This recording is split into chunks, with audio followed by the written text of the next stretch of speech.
والذین جاهدوا فینا لنهدینهم سبلنا. جو لوگ ہمارے لیے کوشش کرتے ہیں ان کو ہم اپنے راستوں کی طرف رہنمائی کرتے ہیں.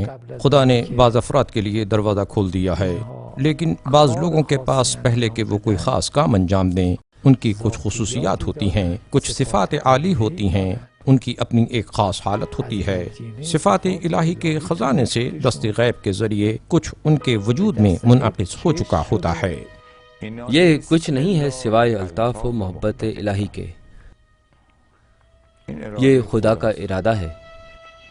کائنات میں ایک ارادے اور ایک مشیت سے زیادہ کچھ بھی نہیں ہے. پس پردہ رہنے والے اولیاء کو خدا تعالیٰ کے علاوہ کوئی نہیں پہچانتا. ان کے نہ پہچانے جانے کی دلیل کو مولا نے فرمایا ہے کہ اجسامہم فی الدنیا و ارواحہم فی الآخرہ. ان کا ظاہری جسم یہاں ہوتا ہے لیکن ان کی روح آخرت میں ہے، یعنی باطنی ہے، ملکوتی ہے، وہ ملکوت سے ہے، لہٰذا ان کے بارے میں اطلاع نہیں رکھتا.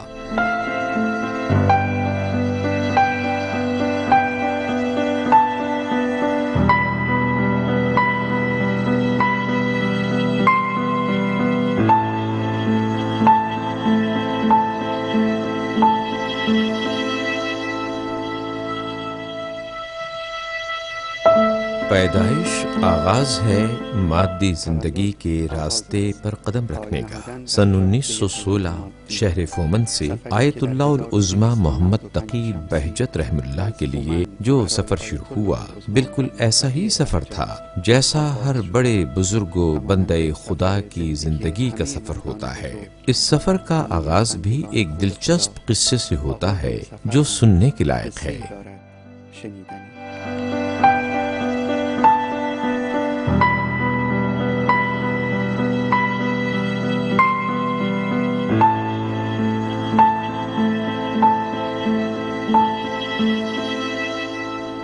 العبد محمد تقی بہجت.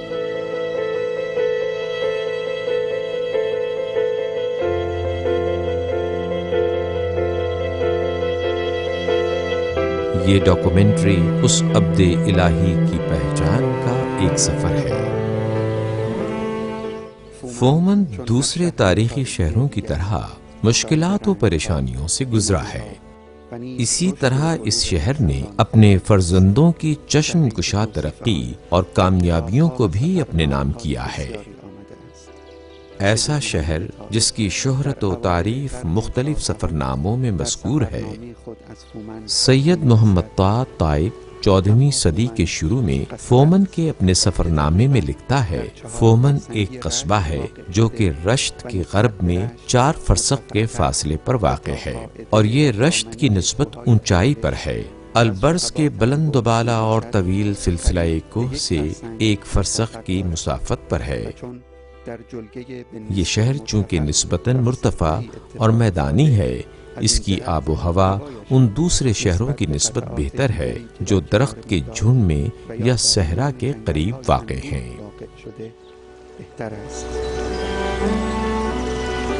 آیت اللہ العظمیٰ بہجت کے والد مرزا محمد بہجت فومنی بہت مذہبی، مشہور اور صاحب ذوق شخصیت تھے. فومن کے بزرگ مرثیہ گو حضرات سے آج بھی ان کے تحریر کردہ مرثیوں اور اشعار کو سنا جا سکتا ہے جنہیں وہ بڑے ذوق و شوق سے پڑھتے تھے. جفا کار شام کے لوگوں کی طرف قافلہ حرم کے ہمراہ، میرے سفر کا وقت آ گیا، میرے سفر کا وقت آ گیا. تو پرستار یتیمان منی ای خواهر، پہلی منزل محمد تقی ثانی. زان منی ای خواهر تم میرے یتیم بچوں کی محافظ ہو اے میری بہن، میرے عزیزوں کی غمخوار ہو اے میری بہن، میرے غمزدہ دل کے لیے مونس ہو اے میری بہن. تیرے ماتم سے بہجت غم سے نڈھال ہو کر میرا نوحہ پڑھنے والا بن گیا ہے. یہ شعر ان سینکڑوں اشعار میں سے ہیں جو حضرت آیت اللہ العظمیٰ بہجت کے والد جناب محمود کربلائی بہجت مرحوم نے امام حسین علیہ السلام کے عزیزوں، ساتھیوں کے بارے اور اسیران شام کے بارے میں لکھے ہیں. شیعوں کے لیے ماہ محرم کی شب کی خبر آ گئی، شام کا مرحلہ گزر رہا ہے اور ماتم کا وقت آ گیا ہے.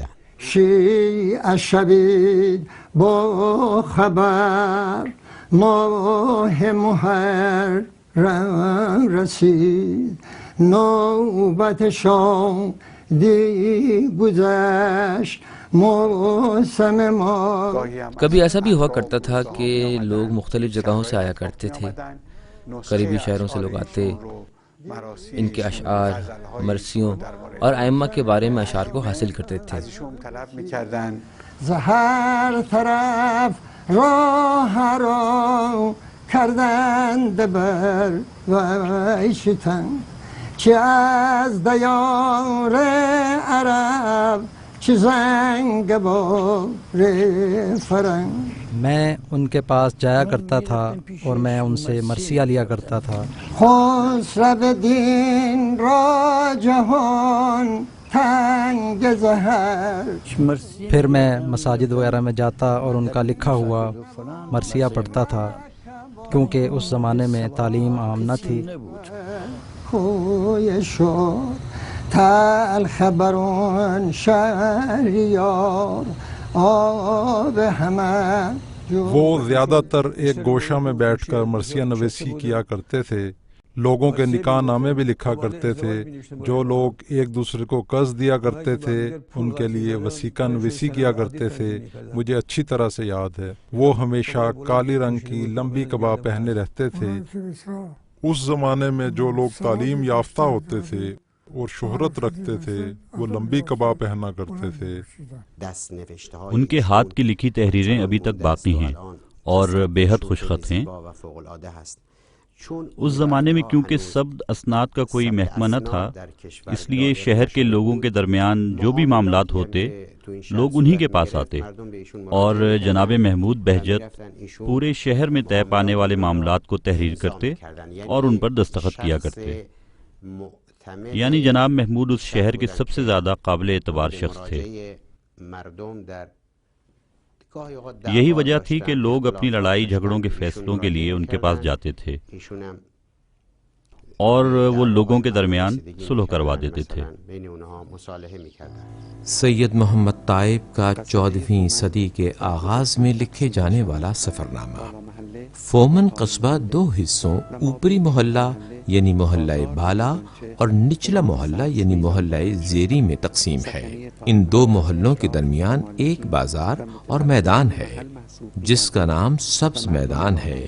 نچلے محلے کے رہنے والے اشراف، مالکان اور علاقے کے خوشحال لوگ ہیں، جبکہ اوپری محلے کے لوگ زیادہ تر کمزور اور مزدور ہیں. مرزا محمود بہجت کا تندور بھی فومن کے اوپری محلے میں واقع تھا. اس سے پہلے اور جوانی میں انہوں نے بہت مشکل اور سختی میں دن گزارے تھے. قاجار حکومت کے آخری زمانے میں ہمارے علاقے میں انتہائی مہلک وبا پھیل گئی جس کی وجہ سے بہت زیادہ لوگ مارے گئے. حتیٰ کہ بعض کہتے ہیں کہ بیماری کا یہ حملہ اتنا شدید تھا کہ اسی فومن میں شاید انگشت شمار افراد ہی باقی رہ گئے تھے اور وہ بھی دوسرے علاقوں کی طرف فرار کر گئے تھے. فومن پر وبا کا حملہ اتنا شدید تھا کہ شہر ہر طرح کے جاندار سے خالی ہو گیا. بے جان تصویریں شہر میں جا بجا بکھری پڑی تھیں. تقریباً 20 سال تک یہ بیماری فومن پر حملہ آور رہی اور کوئی اس کے حملے سے بچ نہ سکا تھا، کسی کو بھی امان نہ تھی۔ کہتے ہیں کہ پہلے بھی یہ مصیبت لوگوں کے دامن گیر ہوئی تھی اور لوگوں میں سے جس طرف کسی کا منہ ہوا بھاگ گیا تھا، جو کوئی شہر میں رہ گیا وہ مر گیا، مگر یہ کہ کسی معجزے سے یا دعا کے توسل سے اس کی جان بچ گئی۔ پورے گیلان میں ماتم برپا تھا۔ آقائے بہجت کے والد کی عمر ابھی صرف 15-16 سال ہی تھی کہ وہ بھی وبا والی بیماری میں مبتلا ہو گئے۔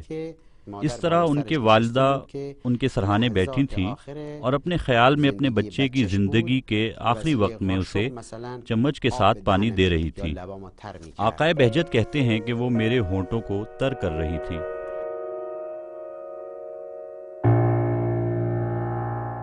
ان کی والدہ سمجھی کہ ان کا بچہ مر گیا ہے، لیکن میں خواب اور بیداری کے درمیان عالم میں تھا کہ میں نے ایک آواز سنی، اور وہ آواز یہ تھی کہ اس کے بارے میں پریشان نہ ہو کیونکہ یہ محمد تقی کا باپ ہے۔ موت کی گہری نیند مجھے خواب میں لے گئی۔ میں جانتا تھا کہ اب کبھی واپس پلٹ کر نہ آؤں گا، لیکن میں واپس آ گیا، اسی آواز کے ساتھ، وہی آواز جو مجھے محمد تقی کا باپ پکار رہی تھی۔ اس نام کی وجہ سے، اس انجان نام کی وجہ سے میں نے حیرانی کے عالم میں آنکھیں کھولی۔ یہ اس وقت کی بات ہے کہ جب وہ نہ کسی کا باپ تھا، نہ کوئی محمد تقی وجود رکھتا تھا۔ ابھی تو وہ خود شاید 15-16 سال کا جوان تھا۔ اس عمر کا بچہ اس فکر میں نہیں ہوتا کہ ہم اسے کہیں کہ تم فلاں کے باپ ہو یا تمہارے بچے کا نام یہ ہے۔ محمود کو زندگی کے لیے ایک نئی دلیل اور فرصت مل گئی تھی، ایسی فرصت جس میں خدا کی خاص عنایت شامل تھی۔ کوئی کیا جانے، شاید یہ وہ عنایت تھی کہ اس کے بعد محمود مرثیہ نویس بن گیا تھا۔ گویا اس مرثیہ نویسی میں کوئی گہری بات اور کسی سے خاص ارادت ہے۔ خدا تعالیٰ نے انہیں ایک نئی زندگی عطا فرمائی۔ یہ واقعہ ان کے ذہن سے بالکل مٹ چکا تھا۔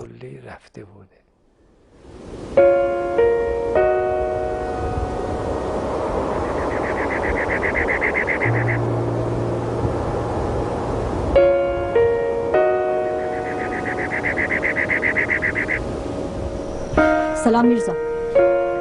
أنكحت موكلتي طاهرة صالات مجيدي درشي بتوكيل وإذن أبيها لموكلك محمد خليلي على المهر المعلوم.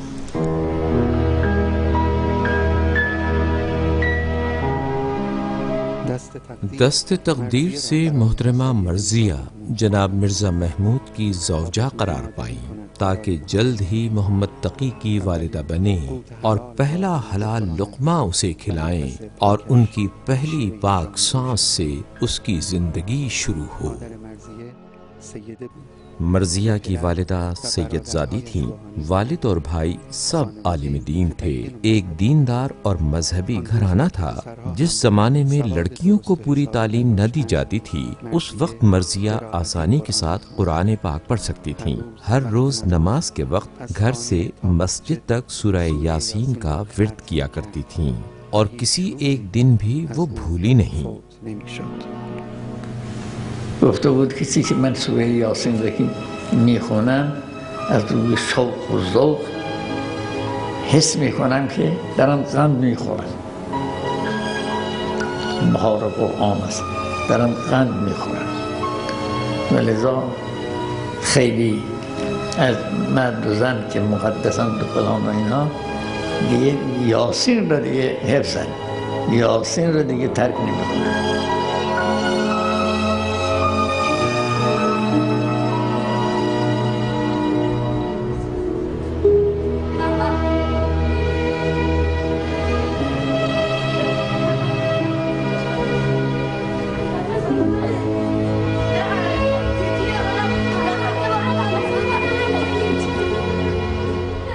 مرضیہ اور مرزا محمود کی زندگی کے چند سال گزر گئے ان سالوں میں خدا تعالیٰ نے انہیں 3 بچے عنایت کیے، لیکن ابھی تک محمد تقی نے ان کے گھر میں آنکھ نہ کھولی تھی۔ کیا مرزا کی خواہش نہ تھی کہ وہ محمد تقی کا باپ بنے؟ بہرحال اگر الہام کی کسی قسم کے ذریعے انہیں بتایا گیا تھا کہ تم محمد تقی کے باپ ہو، تو شاید اسی طرح ہر بچے کی دفعہ ان کے دل میں یہ بات آتی تھی کہ یہ وہ نہیں ہے، پہلا بچہ وہ نہیں، دوسرا وہ نہیں، یہاں تک کہ کچھ نشانیاں دیکھتے ہیں اور اس عنایت کی تصدیق کرتے ہیں کہ یہ وہی تقی ہے۔ اب اتنے سالوں میں مرزا کی آنکھوں کے سامنے سے ہر چیز اور ہر طرح کے حالات گزرے تھے، بیماری، موت عزیزان، بشارت اور زندگی۔ شاید تقدیر کچھ علاماتوں کے ساتھ چلتی ہے تاکہ اپنے چوتھے بچے کا نام محمد تقی رکھیں۔ جب وہ بچہ 3 یا 4 سال کی عمر کو پہنچا تو ہمارے گھر کے صحن میں ایک حوض تھا اور وہ بچہ وہاں حوض کے پاس کھیل رہا تھا۔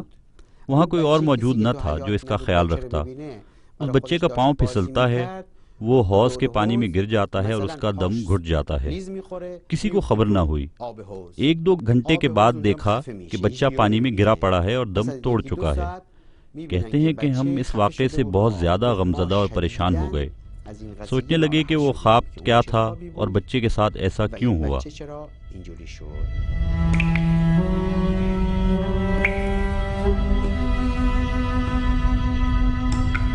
ایک دن تمہیں بشارت دی جائے گی کہ تمہارے لیے کوئی عنایت ہے، اور وہ عنایت ایک بیٹا ہے بنام محمد تقی۔ پھر ایک دن اس عنایت و بشارت کو ایک ہی مرتبہ تم سے واپس لے لیا جائے گا۔ ایک عزا کی چادر تمہاری گردن کے ساتھ باندھ دی جائے گی تاکہ تم ہمیشہ کے لیے اسی محمد تقی کے عزا و ماتم میں بیٹھ جاؤ۔ محمد تقی چلا گیا اور کوئی کیا جانتا ہے کہ یہ مصیبت کیا ہے جس کے ذریعے ان کا امتحان لیا جانا ہے۔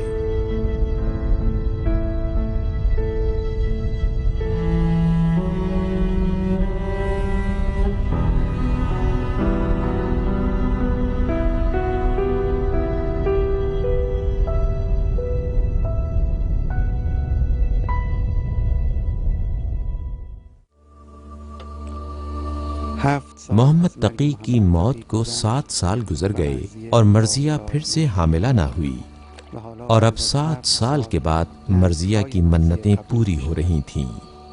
وہ ایک اور محمد تقی کی ولادت کا انتظار کر رہی ہیں، جیسے کسی دوسری روح کے انتظار میں ہیں۔ یہی انتظار کہ محمد تقی کے چلے جانے کے بعد ایک اور بیٹے کی آمد کا انتظار۔ کیا وہ اسی محمد تقی کا باپ ہے جو دنیا سے چلا گیا، یا کوئی دوسرا محمد تقی اس انتظار کے پس پردہ راستے میں ہے، یا دونوں میں سے کوئی نہیں تھا؟ کوئی کیا جانتا ہے۔ آپ اپنی تاریخ ولادت کے بارے میں فرماتے ہیں کہ میرے والد نے اپنی ڈائری میں شب جمعہ 25 شوال 1334 ہجری لکھا ہوا تھا، جو کہ مطابق ہے 24 اگست 1916 کے۔ سن 1916 شمسی میں ایک بار پھر کسی معصوم کی آواز نے مرزا کے گھر کو پر کر دیا۔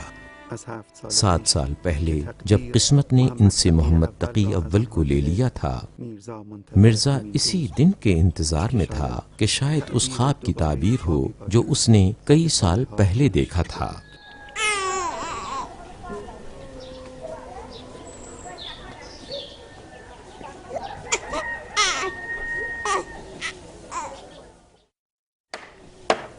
بارہ 1295 شمسی وہ سال تھا جب مرزا کی تحریک کو شروع ہوئے ابھی 2 سال ہوئے تھے۔ ابتدائی دنوں ہی سے فومنات، جو کہ اس تحریک کا اصل مرکز تھا، یہاں کے لوگ غربت اور فقر کی وجہ سے تنگ آ کر اپنے دار و نادار کے ساتھ مرزا کوچک خان جنگلی کی مدد کے لیے اٹھ کھڑے ہوئے تھے۔ پہلی عالمی جنگ میں ظالم روسی افواج شکست کھا رہی تھیں۔ یہ ایسی جنگ تھی جس کا کوئی اختتام نہ تھا۔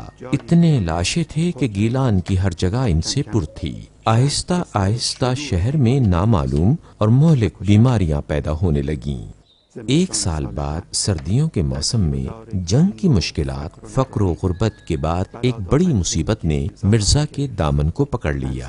مرزیہ بھی انہی مہلک وبائی بیماریوں میں سے ایک بیماری کا شکار ہو گئی۔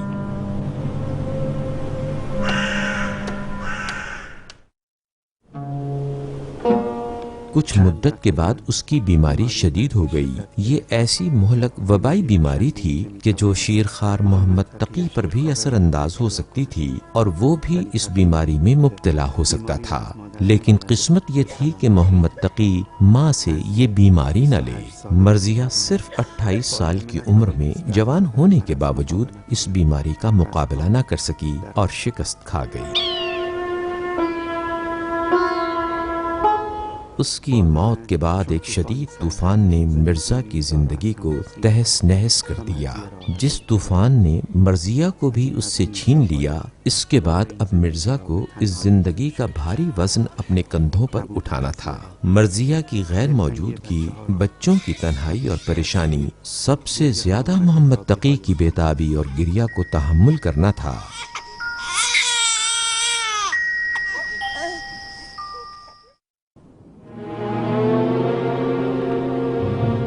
1297 شمسی میں برطانوی افواج نے روسی ایجنٹوں اور ایرانی ڈاکوؤں کی مدد سے رشت پر قبضہ کرنے کے بعد جنگلی قوتوں پر دباؤ بڑھا دیا، اور فومنات میں سے کوئی جگہ غیر ملکی فوجیوں سے خالی نہ تھی۔ ان کے ایجنٹ ہر روز کسی محلے پر حملہ کرتے، اور لوگ خوف و ہراس کی وجہ سے اپنے گھروں کو چھوڑ کر بھاگ رہے تھے۔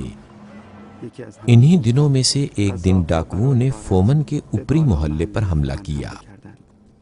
مرزا کے گھر والے ڈر اور خوف میں گھبرا کر یوں بھاگے کہ محمد تقی گھر میں ہی رہ گیا۔ مرزا کو جب خبر ملی تو وہ سب چھوڑ کر فوراً گھر پہنچا۔ اس نے محمد تقی کو ایک کمرے میں چٹائی کے نیچے پایا۔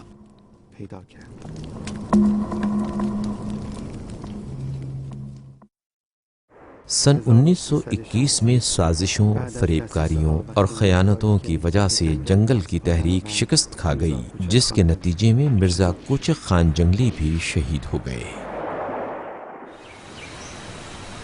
ان دنوں میں محمد تقی 5 سال کا تھا، اور وہ ابھی ان چیزوں کو اچھی طرح سے نہ جانتا تھا، لیکن اپنی ماں کے خلا کو پوری طرح محسوس کر رہا تھا۔ باپ جو کچھ بھی کرتا، اس کے لیے یہ خلا پوری طرح سے پر نہیں کر سکتا تھا۔ محمد تقی کو مادرانہ شفقت و محبت کی ضرورت تھی۔ اللہ اکبر، الحمدللہ۔ ان کی ایک بہن تھیں جو ان سے بڑی بھی تھیں، شاید 12 یا 13 سال کی بچی، جس نے ان کی تربیت کو اپنے ذمے لے لیا تھا۔ کہتے ہیں کہ میں اس وقت بہت چھوٹا تھا، شاید 4 یا 5 سال کا تھا۔ میری بہن کیاری میں پودے لگا رہی تھی، اس پر مٹی ڈال رہی تھی، اور میں ان کے پیچھے چلتے ہوئے وہ تمام پودے اکھاڑ رہا تھا۔ مجھے نہیں معلوم تھا کہ وہ ایسا کیوں کر رہی ہیں۔ جب وہ آخری لائن تک پہنچ گئیں تو میں نے ان سارے پودوں سے ایک دستہ بنا کر انہیں دے دیا۔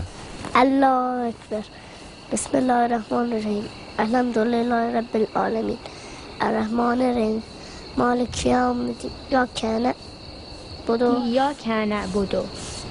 ایاک نستعین۔ وہ اپنے آپ کو اس بہن کا بہت احسان مند سمجھتے تھے۔ میرا خیال ہے کہ 1972 یا 73 میں جب ان کی بہن اس دنیا سے رخصت ہو گئیں تو آیت اللہ بہجت خود ان کی قبر میں اترے۔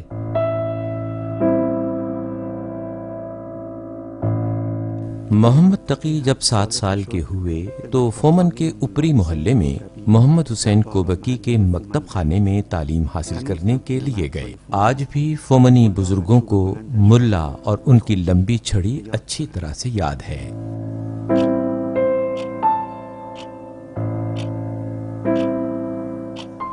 آقائے بہجت مجھ سے 1-2 سال آگے تھے، مجھ سے 1-2 سال بڑے بھی تھے اور مکتب خانے میں بھی کچھ جلدی چلے گئے تھے۔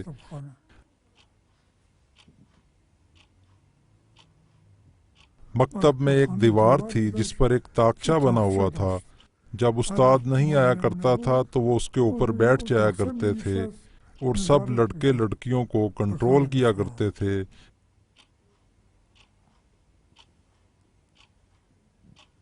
وہ ہمارے مانیٹر تھے۔ ان کے ایک ہم جماعت کا کہنا ہے کہ مکتب سے باہر وہ کچھ مزاح بھی کر لیا کرتے تھے، لیکن مکتب میں وہ بہت سنجیدہ رہتے تھے۔ جب ہمارے مانیٹر بنتے تو بہت سنجیدگی اور سختی کے ساتھ پیش آتے تھے، بالکل ایک فوجی کی طرح سب کو کنٹرول کیا کرتے تھے، نہ کسی کے ساتھ مذاق کرتے اور نہ کسی کا مذاق برداشت کرتے تھے۔ آقائے بہجت کی طرح کوئی بھی اپنی عمر کے بارے میں اتنا کنجوس نہ تھا، یعنی اپنی زندگی کے ہر لمحے کو غنیمت شمار کرتے تھے، اور عام طور پر جو لوگ میل ملاپ رکھتے ہیں وہ نہیں رکھتے تھے، پروٹوکول اور رکھ رکھاؤ بالکل نہ کرتے تھے۔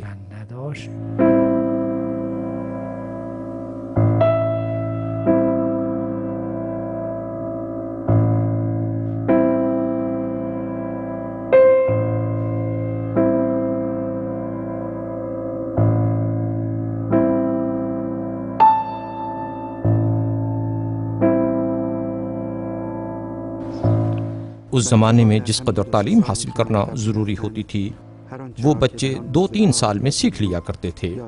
سادہ لکھنے پڑھنے سے لے کر بوستان و گلستان سعدی تک، اور کچھ حساب و کتاب بھی یاد کر لیا کرتے تھے۔ بس تعلیم یہیں ختم ہو جایا کرتی تھی۔ ان وقتوں میں لڑکے اپنے باپ کے کام میں ان کی مدد کیا کرتے تھے، اور وہ ان چند سالوں سے زیادہ تعلیم حاصل نہیں کر سکتے تھے۔ اس سب کے بعد اس زمانے میں جتنے بھی استاد ہوا کرتے تھے، اپنے ان ڈنڈوں کے ساتھ جو وہ بچوں کے لیے رکھا کرتے تھے، بچوں میں اس سے زیادہ تعلیم حاصل کرنے کا شوق ختم کر دیا کرتے تھے۔ وہ ہمارا معلم یعنی ہمارے مکتب کا پرنسپل تھا۔ اس کے ہاتھ میں ایک موٹا ڈنڈا تھا اور اس کے باپ نے خوب ان کی بے عزتی کی۔ لب و دندان پر چھڑی مارنے سے کیا، میرے باغ کے پھول کو چھڑی مارنے سے کیا، شاخ ریحاں کو چھڑی مارنے سے کیا، لب و دنداں پہ چھڑی مارنے سے کیا، میرے باغ کے پھول کو چھڑی مارنے سے کیا۔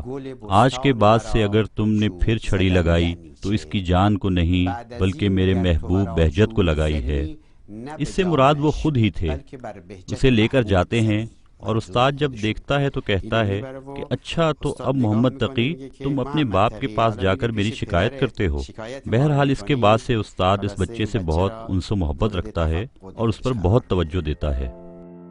مکتب کے سال اور ملا حسین کے درس ختم ہو جاتے تھے، لیکن محمد تقی کا تعلیم حاصل کرنے کا شوق ختم ہونے والا نہیں تھا۔ محمد تقی کی صلاحیتیں دن بدن اجاگر ہو رہی تھیں۔ اکثر جناب مرزا اس بشارت کو یاد کرتے کہ جو کئی سال پہلے انہیں دی گئی تھی۔ تقی بھی اپنے اہل علم و ذوق والد کے ہمراہ ان کی صلاحیتوں کو خوب سمجھ رہے تھے اور سنجیدگی کے ساتھ اس کے لیے کوششیں کر رہے تھے۔ یہی بات تھی کہ وہ آہستہ آہستہ اپنے ارد گرد کے لوگوں میں ممتاز ہوتے جا رہے تھے۔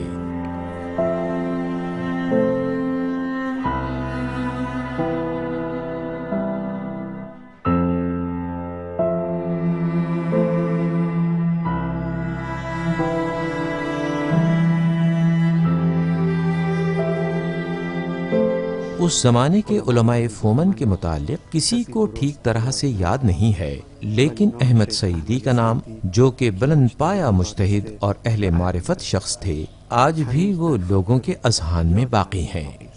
جناب شیخ احمد سعیدی مرحوم کے ایک اور بھائی آقائے جعفر تھے۔ جناب جعفر رشت میں رہائش پذیر تھے، جبکہ جناب احمد کبھی رشت میں رہتے اور کبھی فومن میں ہوتے تھے۔ ان کے ایک فرزند جناب حسین سعیدی تھے. انہوں نے فومن کے اوپری محلہ میں ایک مسجد بھی بنائی تھی اور اس کے لیے کچھ اطراف میں سے وقف بھی کیا تھا.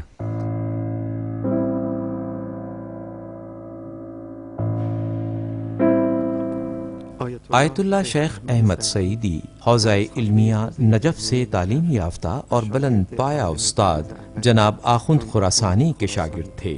شیخ احمد محمد تقی کے لیے علم و تقوی کے عملی نمونہ تھے. اس عالم ربانی نے ان کے لیے حوزہ علمیہ اور درس دین کا چراغ روشن کیا. لا علم الا عن عالم ربانی. مکلفین کے لیے ضروری ہے کہ وہ زمین پر عالم ربانی کو تلاش کریں اور اس سے دین کو حاصل کریں. ذات مقدس سے احدیت پر قاعدہ لطف کے مطابق واجب ہے کہ وہ انبیاء بھیجے جو کہ اس کی مخلوق کی ہدایت کریں. اس زمانے میں بھی اس نے ایسے پاک لوگ بھیجے ہیں جو خلق خدا کی ہدایت کے لیے ہیں. اسی لیے آقائے بہجت کے بچپنے میں ان کی تربیت کے لیے اسی ذات کی طرف سے خاص انتظام کیا گیا تھا. بالکل ایسا ہی ہونا چاہیے تھا.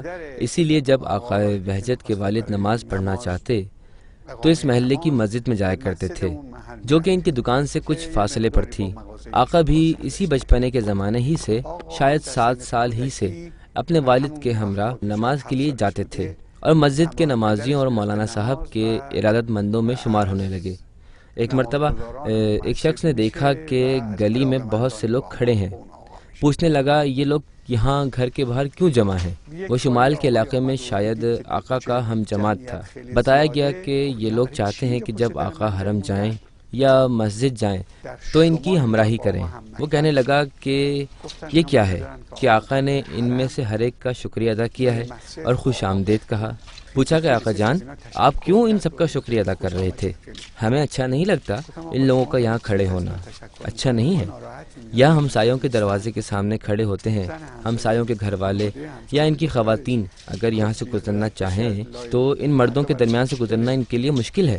کہنے لگے اوہو میں معذرت چاہتا ہوں، مجھے معاف کرنا، میں اپنے آپ سے بے خود ہو گیا تھا. جو ہی میں نے ان لوگوں کو دیکھا مجھے یاد آ گیا کہ جب میں کوئی 10-12 سال کا تھا تو میں بھی مولانا احمد کے دروازے پر چلا جایا کرتا تھا اور وہاں باہر کھڑا رہتا تھا یہاں تک کہ وہ گھر سے باہر آتے اور مسجد تک ان کی ہمراہی کیا کرتا تھا. میں نے محسوس کیا کہ شاید یہ اسی ادب کا جواب ہے.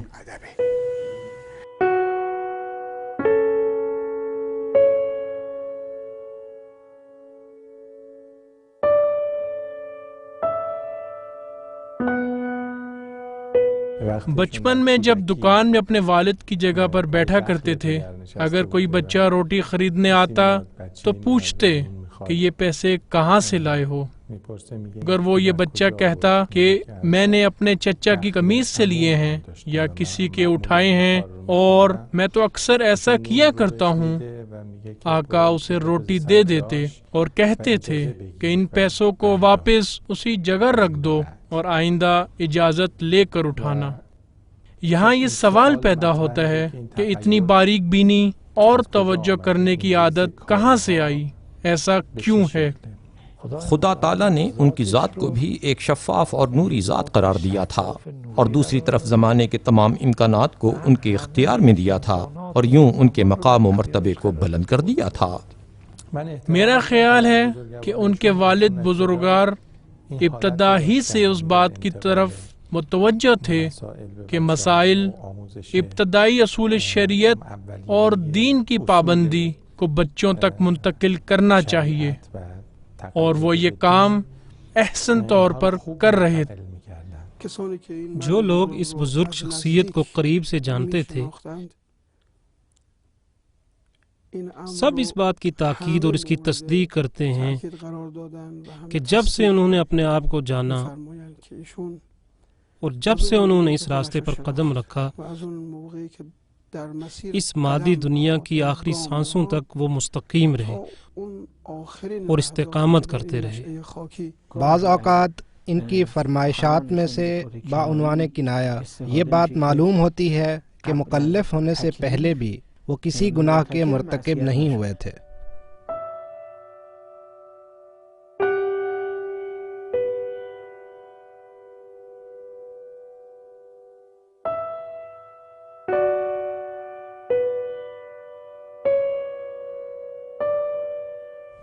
جیسا کہ میں نے عرض کی کہ آقا بہجت نے ایک خاص حد اپنے لیے مقرر کر رکھی تھی، اور وہ یہ تھی کہ ہمیں چاہیے کہ ہم صرف اور صرف معصومین علیہم السلام کی مکمل پیروی اور اتباع کریں، کیونکہ وہ گناہ اور خطا سے معصوم ہیں۔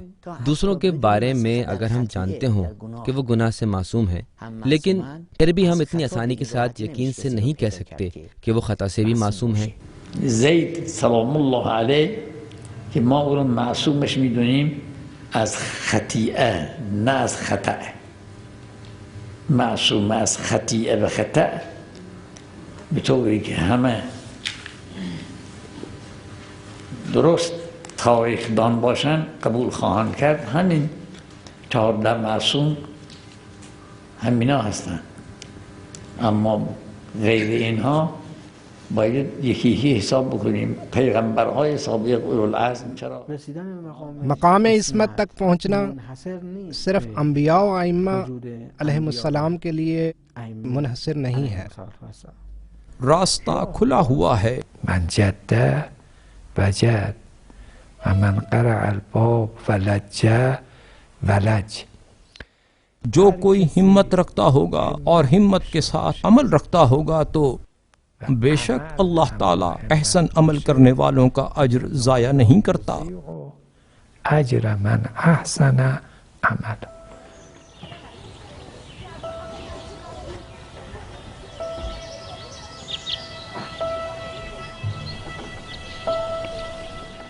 محمد تقی اپنے ایام بچپن کو یکے بعد دیگرے گزار رہے تھے، اس کے باوجود کہ ان کی بچوں جیسی معصومیت بالکل ویسی ہی تھی، لیکن اپنے ارد گرد رونما ہونے والے مسائل اور واقعات کو بہت زیادہ غور و فکر اور گہرائی کے ساتھ دیکھا کرتے تھے، جس وجہ سے اپنے ذہن کو سوالات کے ساتھ پر کیا کرتے تھے، ایسے سوالات جن کا جواب فومن میں نہ تھا۔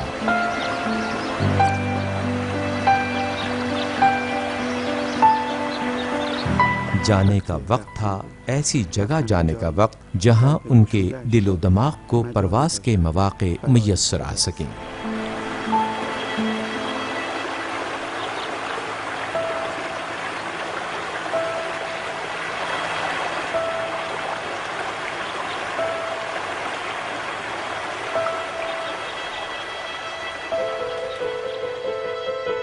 سورہ مریم کی آیہ مبارکہ 15 کا ترجمہ ہے، اور اس پر سلام کہ جس دن وہ دنیا میں آیا اور جس دن وہ مر جائے گا اور جس دن وہ پھر اٹھایا جائے گا۔